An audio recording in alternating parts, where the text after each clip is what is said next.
Vous vous êtes fait voler le XVIe, le XVIIe siècle et une partie du XVIIIe par l'esclavage. Puis le XXe par la colonisation. Je ne donne pas de leçons, je fais juste la remarque.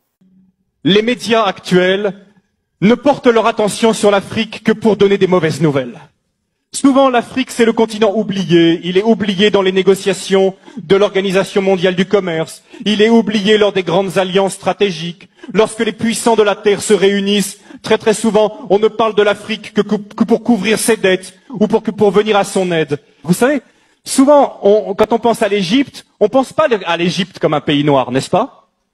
Hein, on a eu même, quand on est dans les années 50, 60, les péplums sur l'Égypte. Comment elle est, Cléopâtre? C'est Elizabeth Taylor, elle est toute blanche, mais la réalité c'est complètement différent. Toutes les recherches historiques ont montré qu'à l'époque de Moïse, ont montré qu'à l'époque biblique, l'Afrique était un pays noir. Et d'ailleurs, il suffit de regarder les hiéroglyphes aujourd'hui pour voir toutes ces femmes égyptiennes avec les cheveux tressés, qui ressemblent à s'y méprendre aux Peuls du Sénégal. Des recherches ont montré que les Peuls du Sénégal, pour ceux qui les connaissent, sont parmi les descendants les plus directs des Égyptiens. Les travaux, entre autres, du professeur Cheranta Diop et d'autres ont montré que l'Égypte était un pays noir, que l'Éthiopie était un pays noir et que la Libye était un pays noir. On l'appelait la Cyrénaïque, avec la ville de Cyrène, ou la Tripolitaine. C'est un pays noir. Et j'aimerais bien, justement, aujourd'hui, quand on pense à l'Afrique, on pense à quoi? Honnêtement, quelles sont les images qui viennent à nous? Nous qui sommes ici en Alsace. Je ne sais pas vous qui regardez Internet là. Mais on pense à des guerres, on pense à des catastrophes, on pense à des famines, on pense à des ennuis sociaux. Voilà les premières images qui nous viennent lorsqu'on pense à l'Afrique. Est-ce que vous savez que pendant plus de 1000 ans, c'est l'Égypte qui a nourri tout le bassin méditerranéen par son blé?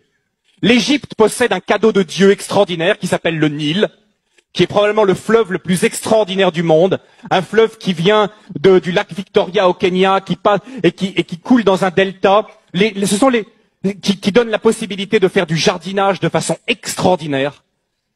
Le Nil, c'est un cadeau de Dieu. Le Nil, c'est ce qui permet à l'Égypte d'avoir toujours été riche. Et quelque chose de très intéressant aussi, ce sont les Égyptiens qui ont inventé le jardinage. Les pastèques que nous mangeons en été, ce sont les Égyptiens qui l'ont cultivé les premiers. À l'époque, l'Égypte était la première puissance économique du monde. Aujourd'hui, l'Afrique est la dernière puissance économique en tant que continent. Mais il n'en a pas toujours été de même. Ce qui se passe aussi, c'est que l'Afrique était la première puissance militaire à l'époque. À l'époque, l'Afrique était une puissance militaire qui faisait trembler. À l'époque aussi, l'Afrique dominait le monde également par ses connaissances scientifiques. C'était de l'Afrique que venait toute la connaissance. Les Égyptiens ont été les premiers astronomes, ont été les premiers à jeter les bases de nos sciences modernes. Venait également de l'Afrique. C'était aussi une époque où l'Afrique accueillait les réfugiés. Aujourd'hui, on pense que l'Afrique, c'est le pays qui envoie plutôt des réfugiés. Mais à l'époque, l'Afrique accueillait les réfugiés. La grande différence entre l'Afrique et nous, c'est que l'Afrique et les Africains sont concentrés et se focalisent sur les personnes, alors que nous nous focalisons sur les choses. Et le retour, souvent, quand je reviens du Sénégal et que je reviens en Europe, et ma femme a le même sentiment que moi, c'est le matérialisme qu'on retrouve ici, l'attachement passionné aux objets, aux choses. C'est quelque chose qui finit par nous blesser.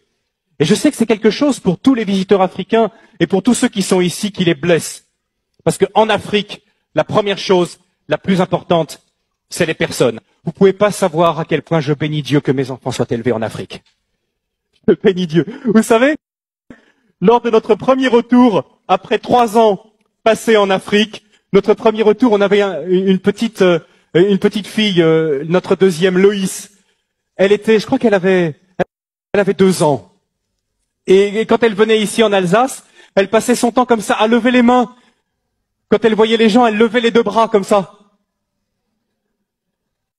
Parce qu'elle savait qu'en Afrique, elle avait expérimenté que quand un enfant tend ses bras, qu'est-ce qui se passe? N'importe qui, qu'il soit de la famille ou pas, pas prendre l'enfant dans les bras, dire une parole gentille, le consoler. Et elle était là en Europe, elle tendait ses bras comme ça, mais